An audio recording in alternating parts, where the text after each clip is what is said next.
Good morning, everybody. It's day 140 of spiritual healthcare. Welcome. This is a really exciting day because, especially in Canada at least, it is the premiere of Haunted Hospitals Season 3, which everybody I know has been biting at the clamp for. We've been getting so many requests and so many questions about, when is this airing? When is it airing? And so in Canada tonight, T&E Network, it will be airing, and I'm so excited to share the new season with you guys. It's going to be really cool. It's going to be really cool. We got some really neat cases coming up this season, which I hope you guys are going to be really into. And it's just, I think it's going to be an epic season of Haunted Hospitals. The team at BGM has done an incredible job at bringing the new season of Haunted Hospitals to life. And so tonight in Canada it begins. I know the US, you guys will be getting it soon. I'm assuming it will be on Travel Channel again. And so hopefully that will as soon as we get the release date for the States, we'll let you guys know and whatnot. It's also going to be premiering in the UK on Really TV. On Really TV. I didn't even know that was a thing until like 2 days ago. So on the Really TV network, it's going to be on in the UK also, apparently. So if it has not been already, I don't know. But anyway, Canada, T&E tonight, season 3 of Haunted Hospitals. Good morning, everyone. It is good to see you all. As I say, day 140 of spiritual healthcare. So welcome. It's good to see all of you. We've had some really great questions come in. I wanted to make today kind of a Haunted Hospitals episode because, with the Canadian premiere and all that this evening, I thought that would be kind of fun and be a good idea. I got some really great questions from the mainly Twitter. I think mainly Twitter has been questions over the last little bit, which has been really good. From James on Twitter, as well as Paul Stevenson, the editor of the magazine Haunted Magazine. Check this out. So this is the new issue. And it's awesome. It's awesome. There are some really fantastic stories that are in here. There's like a whole thing on UFOs, which is really cool. And so this is my article. If you guys haven't picked this up yet, it's called "Psychics and Fortune Tellers: The Danger Behind the Addiction," and it covers quite a lot. On why it can be not such a great idea to be relying on psychics and things like that for the predicting the future and telling your future and not coming into your own power and whatnot first. So that's what it's all about. So this month's issue, this is 29 of Haunted Magazine. So this is out. If you guys want a copy of it or want to subscribe to it, you can go to haunteddigitalmagazine.com and it's all there. It's all there. So there we go. So good morning to everybody. For some reason, I'm not getting comments or anything right now, and I don't know why. Let me see here. Hold on. Yeah, I don't know what's going on. All right. That's okay. I don't know why I'm not getting comments. So if I don't read comments out, I don't know what's going on. Anyway, so I wanted to dive into today because this is really, really cool. I got some great questions from, as I say, Paul Stevenson, who is the editor and whatever of Haunted Magazine, asked one on Twitter recently, and I wanted to bring it up because I think it launches into a whole world of phenomenon. And Paul's question was, how do we define a poltergeist? How do we define a poltergeist? We know it refers to noisy spirit because that's what it translates into, the word poltergeist. But if only one thing happens and one thing is thrown, is that a poltergeist? Does it need to communicate over days and weeks? And does it have to be witnessed by a certain amount of people? So I love this question. And we've got another question from James in regards to this. about seeing apparitions and poltergeist phenomenon and things like that during war times. So we're going to get into that as well. Why does it not seem that, you know, there's more activity during wartime? Why does it just seem to be when everything's calm? So as I say, lots of really cool questions that are coming in right now. And so why does this happen? Why does this not happen? So let's start by taking a look at the poltergeist phenomenon, okay? So poltergeist, I think, has been misused a lot, the term poltergeist, because people often confuse it with the idea that it is an actual conscious thing. It's a conscious entity that's outside of ourselves, that's moving things around. And typically when we refer to poltergeist in parapsychology, that's not it at all. What we're actually referring to is something called recurrent spontaneous psychokinesis.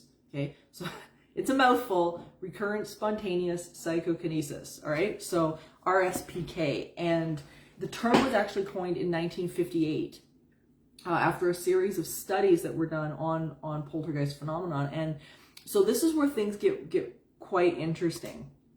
PK, or psychokinesis, is actually coming from the inside out. So how it's thought to happen is that people will experience a range of intense emotions, and these certain individuals will actually broadcast that energy or broadcast that emotion outwards, and bam, they end up having objects moving around, having objects flying about the house, appearing and disappearing, all sorts of things like that.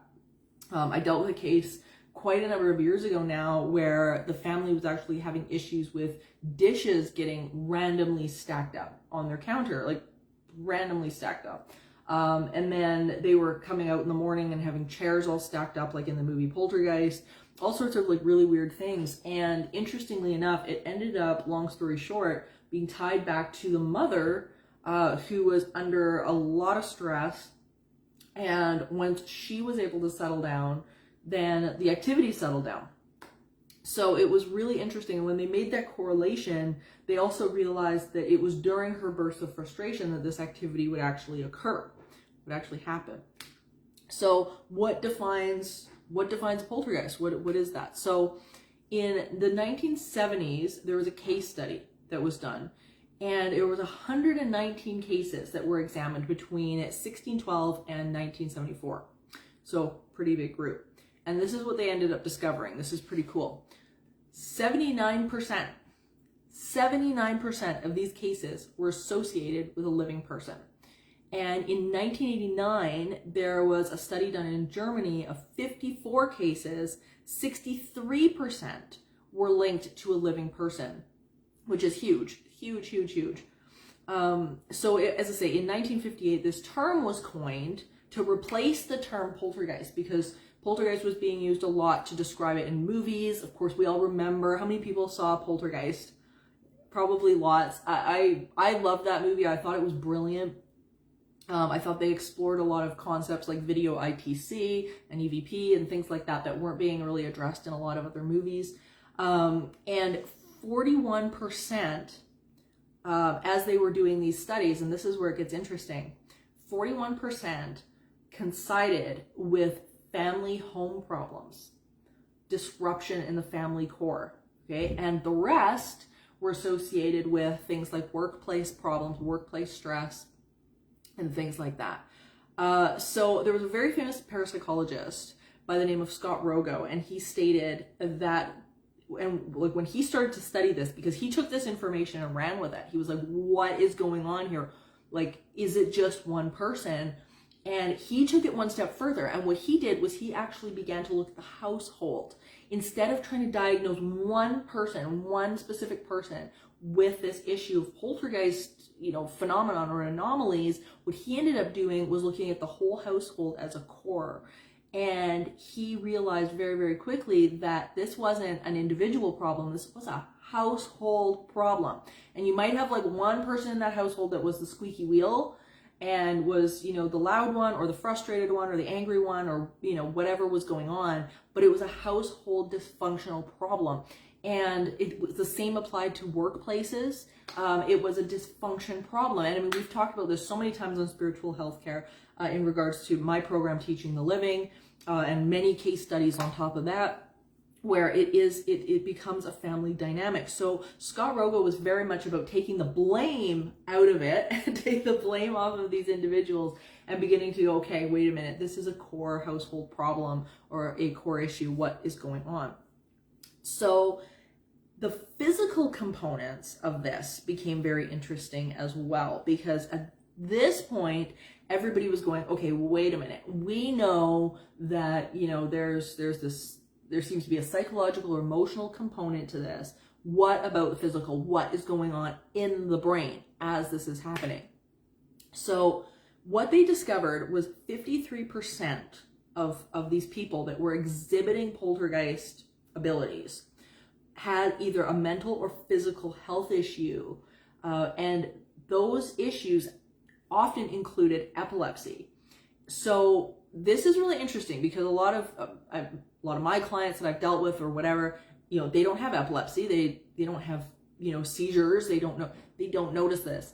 But UCLA did a really interesting study a while back, back again in around 1970s, 80s, where what they discovered was that a lot of the people that were experiencing this type of phenomenon, they suspected had an epileptic brain function going on, some sort of an anomalous brainwave going on, where they were experiencing this and not even knowing it. Like they were having these like mini seizures and they didn't even know. But the problem with these experiments was the fact that you can't, needless to say, reverse engineer this, right? Because you can't give somebody epilepsy. That's unethical. But Alejandro Para, he's an amazing, just amazing doctor. This guy, can't say enough about him. I've been in his classes a number of times, and he ended up finding that this theory might indeed be correct. And this was very recent. So he sort of brought this study back into light, back into focus, and they've started to realize, like, hey, wait a minute, maybe there might be something to this, and it's not being dismissed anymore as you know, oh, it's just some random quack theory, that there's something to this. So so before I continue, just for everybody that's like come in, that's like, you know, just tuned in, for some reason, like, I'm not getting the comments on the screen. So if you guys are writing comments, thank you, and I will read them after the show. Because I don't know what's going on. It's Facebook. So another question became, what are the emotions that are actually involved in poltergeist phenomenon? Like, what are the emotions going on? And they drilled it down to 3 specific emotions. One was rage, the second one was disappointment, and the third was great frustration. So all of these emotions, interestingly enough, are on the negative end of the spectrum. And it's all emotions, because what do we do with negative emotion? We usually just mash it down, we bottle it up, we don't express it, you know, especially oftentimes as women too, we're told, and it's portrayed to us, or has been portrayed to us, that expressing those emotions isn't ladylike, you know, women don't do that.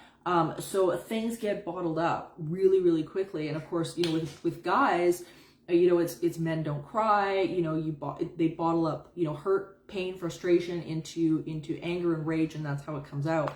So, you know, here we've got all of these negative emotions that are pretty far down that emotional scale, right? And we tend to stuff it. Energy just gets stored. It just gets stored. And when we stuff energy, when we stuff emotion like that, then that will bleed out somewhere, right? That emotion, that energy will bleed out somewhere. And the idea behind poltergeist activity is that negative emotion becomes psychokinesis, becomes PK, and it starts to bleed into the environment around us through crazy stuff, through things flying across the room, you know, weird things happening in the home, noises we can't explain, you know, like in the case of my client, dishes getting stacked up, right? You know, with nobody touching them. So strange things like this. So, you know, when we look back through history, we can see a ton of these different cases as well. Probably one of the most famous being the Bell Witch, where the little girl that was, basically being attacked by this negative entity, was having these fainting episodes. And most people don't realize this, but they were having these fainting episodes. And it was after these fainting episodes occurred that, bam, they would have the activity show up, and the house would kind of explode with crazy things going on. So really interesting. So one of the big questions with poltergeist activity that people usually ask: does it matter whether it's female, male, boy, girl, whatever? Does that matter? Not really. The studies have shown that it can kind of happen on equal fronts. There's been a thing going around, for quite a long time where people have assumed, it's mainly, prepubescent women or women going through puberty or whatever, and it's not really true. It seems to be on both sides of the coin ultimately. So it's interesting. It's really interesting. So the Bell Witch is definitely a case if you're interested in looking more into this. To understand kind of what has happened. But the next question that I got, which I think is so good, really lends into this conversation. And it came from James from Twitter. And he was asking, I've always wondered, if stress and anxiety causes poltergeists, why don't we have more accounts of them during war times? Do we just not notice them because we're distracted by flying shrapnel and overwhelming fear?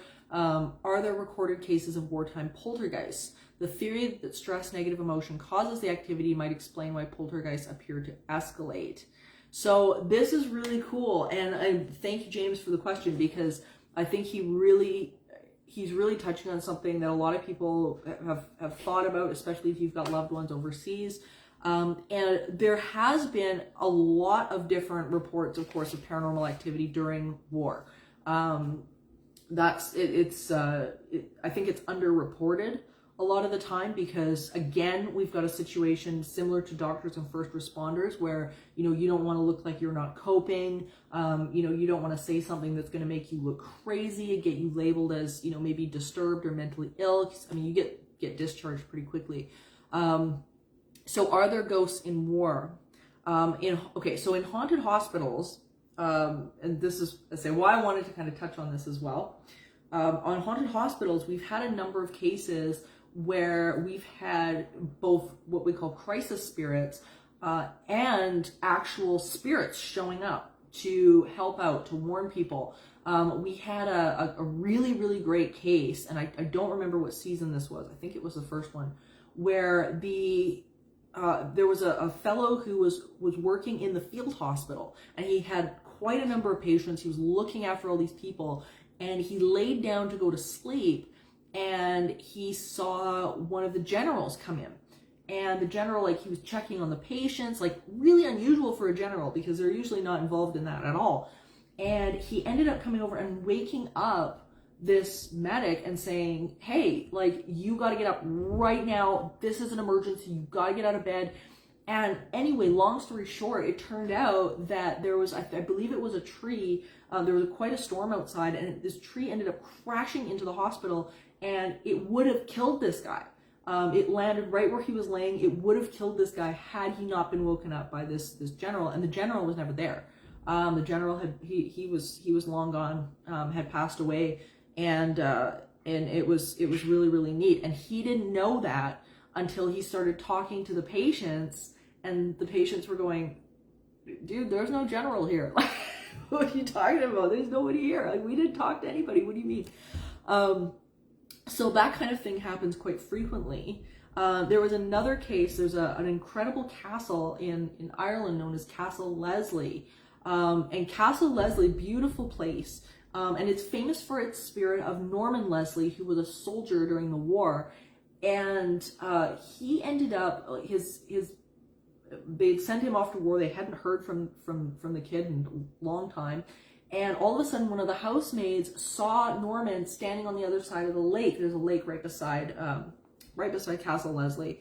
And they were so excited because they thought, oh my God, he's come home. This is really cool. He's come home early. And they went and they told his mom, and they were like, this is awesome. We're going to get his bed ready. So they put out food, everything. And they waited because they're expecting him to come through the door.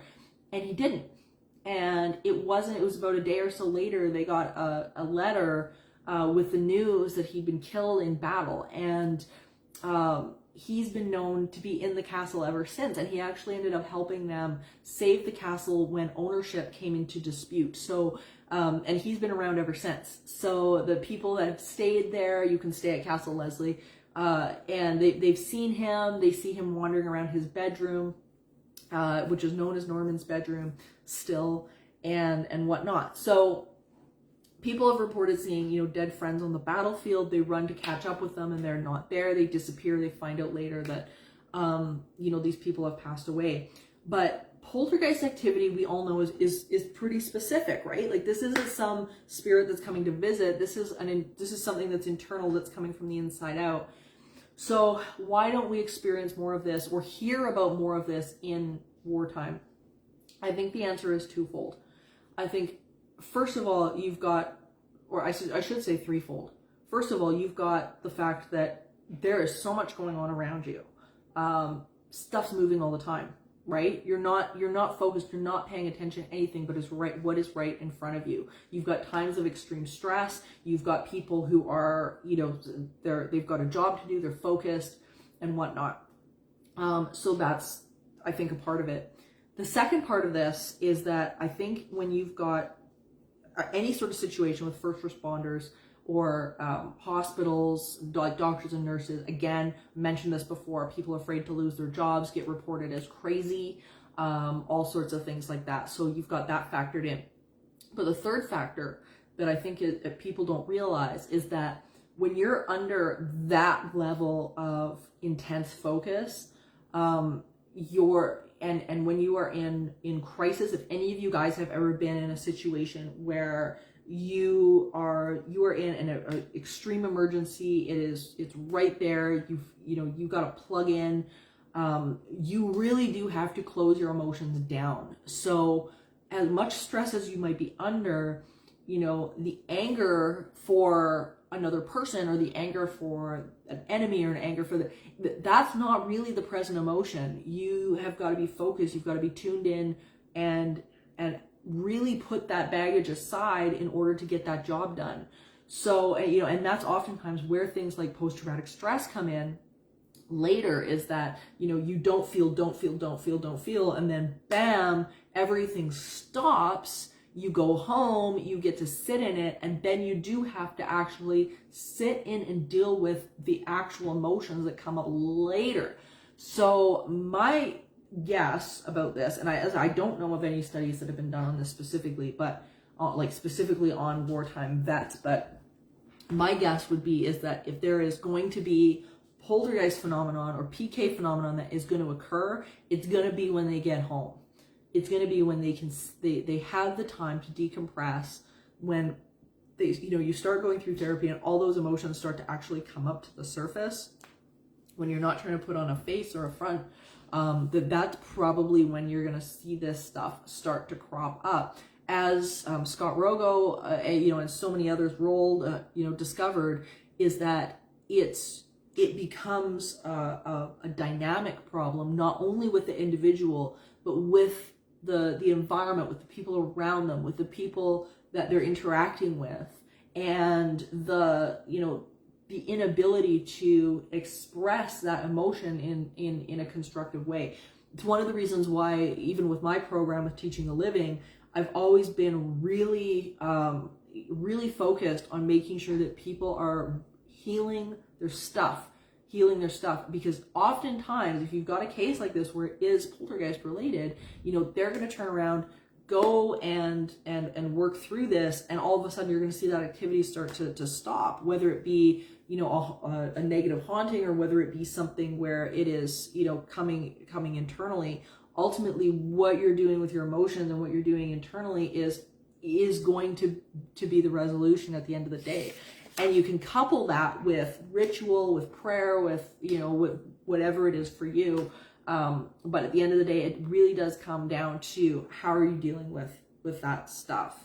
And James went on to ask, or to state, he said the theory that stress and negative emotion causes poltergeist activity might explain why poltergeists appear to escalate. Activity equals fear and stress and more activity and so on. And I think James really nailed it here, where that becomes such a cycle with poltergeist cases, where, you know, you've got a vicious circle. You've got people who are, you know, angry and frustrated about something that's happened to them outside their environment, or you know, something external that they feel like they have no control over, and then something happens, some poltergeist phenomenon happens. They don't understand it. They don't know what's going on. They don't know who to tell, or they do tell and they get received badly, and then they're angry and frustrated, and then more poltergeist stuff happens, and then they go back to being angry and frustrated because nobody's listening, and they don't understand it, and they're frightened, and it's a vicious cycle. It's just an absolute vicious cycle, and it's really hard. Once something has manifested, it is really hard to get your attention off of what is. It really is. It's very difficult to get your attention off of what is. So it's important that, you know, as we kind of move along through our experience, that we start to clean this stuff up, because, you know, once we see something occur, it's really hard for us to take our attention from it. You know, when it's still in those beginning gestating stages, it becomes a little bit easier to go, okay, you know what, we're going to replace this habit, or we're going to replace the thinking habit, or we're going to go get therapy, or we're going to go do, you know, we're going to change this circumstance before the thing starts to happen, right? So, yeah. So anyway, awesome questions, like awesome questions. So a little bit about season 3 of Haunted Hospitals, which is coming out tonight in Canada. US, it's okay. It's coming. It's coming for you guys in the US, I swear. And as I say, it will be on T&E network tonight in Canada. It will be on Travel Channel in the States whenever that date is released. As soon as we know, we will tell you. And I believe it's airing today on Really TV in the UK also, which is kind of cool. So I'll give you guys a little bit of a hint as to what the new season looks like. So this was an interesting season to film. I talked with Brian Baker of Superstitious Times. There's going to be an interview about this coming out soon, probably the next day or so here. And it was an interesting season to film because, of course, everything is on lockdown. The pandemic's happening. You know, all of this is going on. And so I didn't see my colleagues this round. Normally I see, you know, our wonderful producer, Tobin Long, you know, Richard Estep, of course, you know, all these people. I usually don't see Chris, but Chris Brewer, but usually I usually see somebody. There was nobody there. And it was a very close set. But they did such an incredible job, and we touched on this season, I think, some really interesting things. Not only the concept of pandemic-related hauntings in terms of, you know, people, an increase in reports of hauntings that have come up, as well as some of the experiences of the nurses and doctors and patients and whatnot during during COVID-19 and the paranormal experiences that they've had. You know, in this again, high stress environment. So it's really interesting. I think you guys are going to dig this season. There's some crazy exciting cases, like really exciting cases that I think you guys are going to really like. Some really interesting negative entities that pop up their heads in this season as well, including phenomenon like the Hat Man. If any of you guys have heard of the Hat Man, it's known as sort of this image that some negative entities will produce, and it's this very, very tall figure, black, no facial features, nothing, but you can see this sort of wide-brimmed hat on them, which is some of the inspiration for the negative entity in Poltergeist 2. Remember him coming to the door, knocking on the door, and he was the Hat Man, right? So yeah, so really, really interesting cases, as I say. And I hope you guys really enjoy the new season. As I say, lots to talk about. As I say, there was a lot of questions about, the pandemic and, why people were reporting more cases of phenomenon. And, this question kind of had two answers. One being the fact that people are they're home, right? People are home more. People were noticing things more. People, didn't have, they couldn't run off to work and ignore it. So you had that aspect of it. You also had the other aspect of people who were, in a panic state. A lot of people went to a really high fear state. Of course we know about the people who were hoarding things and whatever. And so you had people who were experiencing more of a negative end of the emotional spectrum and were getting more negative type hauntings, right? That's kind of how it works. The people who were able to find relaxation and joy in this and could turn around and sit and enjoy themselves and take a breath and saw it as a break, of course, had the more positive, paranormal experiences in that regard. So yeah, really, it was really interesting. It was a very diverse cluster of cases this round. So it's really cool. I found a really great bit that I wanted to read to you today. I wanted to give you a little bit of taste of my article in Haunted Magazine for those of you guys who have not got it yet. And I think this piece, it's not just about the dangers of becoming addicted to psychics. It's about really understanding and taking responsibility for our reality and our reality moving forward.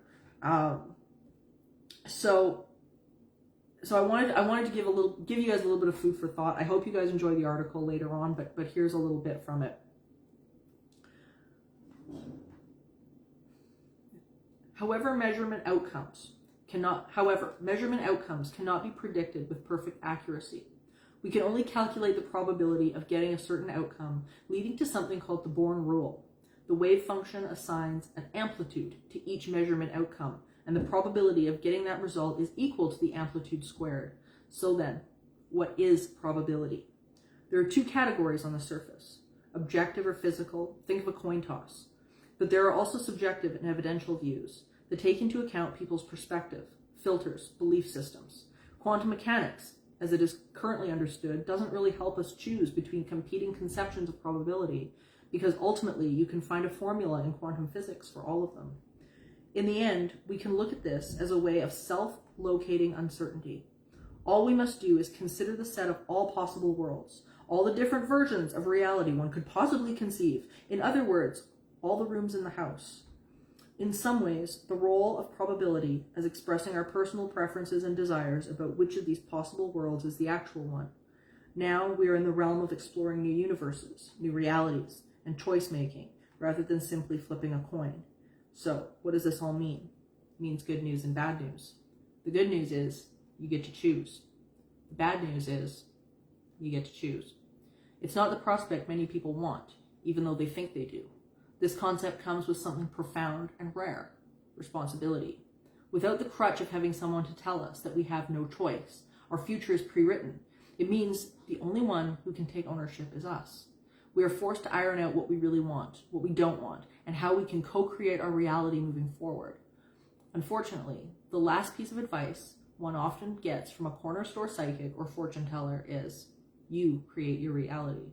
You get to choose, and the universe will support you, dream with you, encourage you, rally behind you, and blow your mind in the process. So, let's tell our own fortune. I'll give you a hint. It's even better than your cards will tell you. So I hope you guys get a chance to pick this up. I'm stoked. I'm always so proud to be working with these people.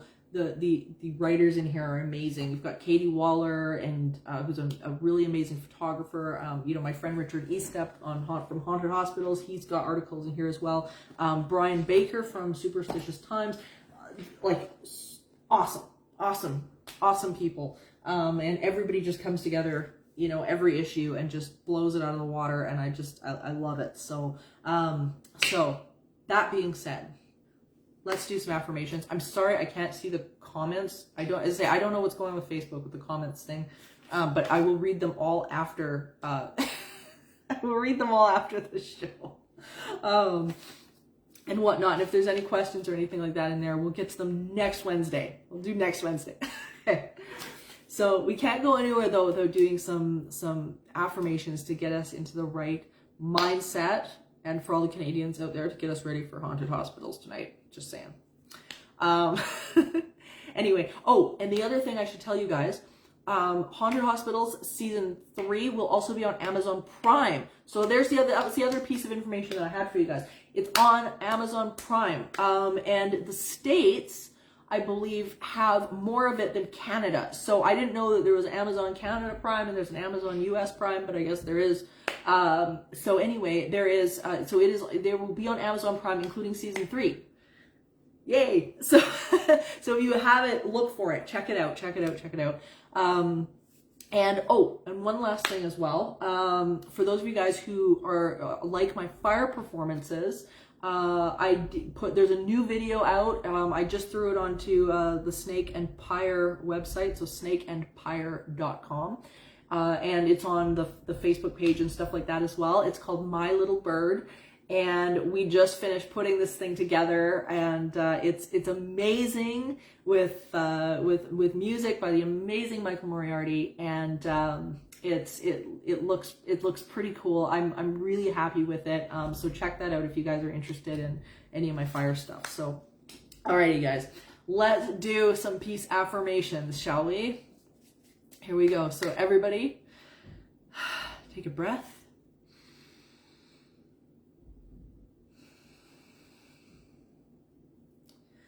I'm a channel of peace and well-being, and my need for peace is abundantly met. I unconditionally accept, love, and appreciate myself and who I am. I recognize and am grateful for the abundance that is flowing into my life, which I can choose to allow or not. I feel with every breath a sense of peace and love. I help others by maintaining and tending to my connection with Source as much as possible. This well-being is accessible to me, even in a sea of uncertainty. And at this moment, all is well. I'm able to liberate myself from my past and live with peace and serenity. I can see and appreciate all the beauty and abundance of the life around me. I'm able to let go and embrace love while letting go of fear. And I find peace with the soothing silence of my inner being. And everybody take a breath.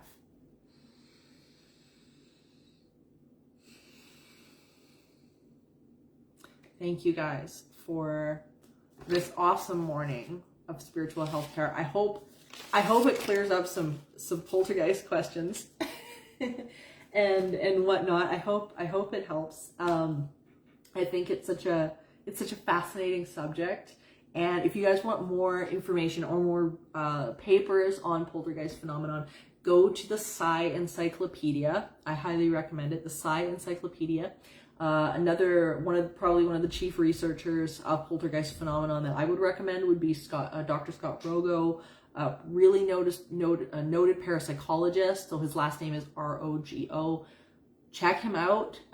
Really, really great research, and there's so much to learn with this phenomenon in general. There's so much, and it's a window into ourselves and what we're capable of and what we're capable of creating in our reality. It is the ultimate of us manipulating our physical environment. And it is so direct and so sudden that I think we surprise ourselves. And one of the reasons why I think poltergeist activity tends to get, overlooked a little bit sometimes is because I think it freaks people out just how powerful we really are, because our minds are amazing.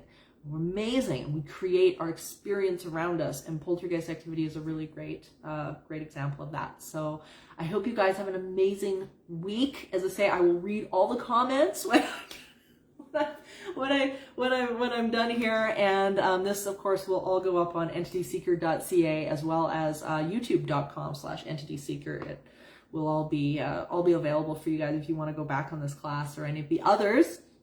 And I will see you all next Wednesday. Spiritual healthcare, guys. Thank you all so much. See you soon.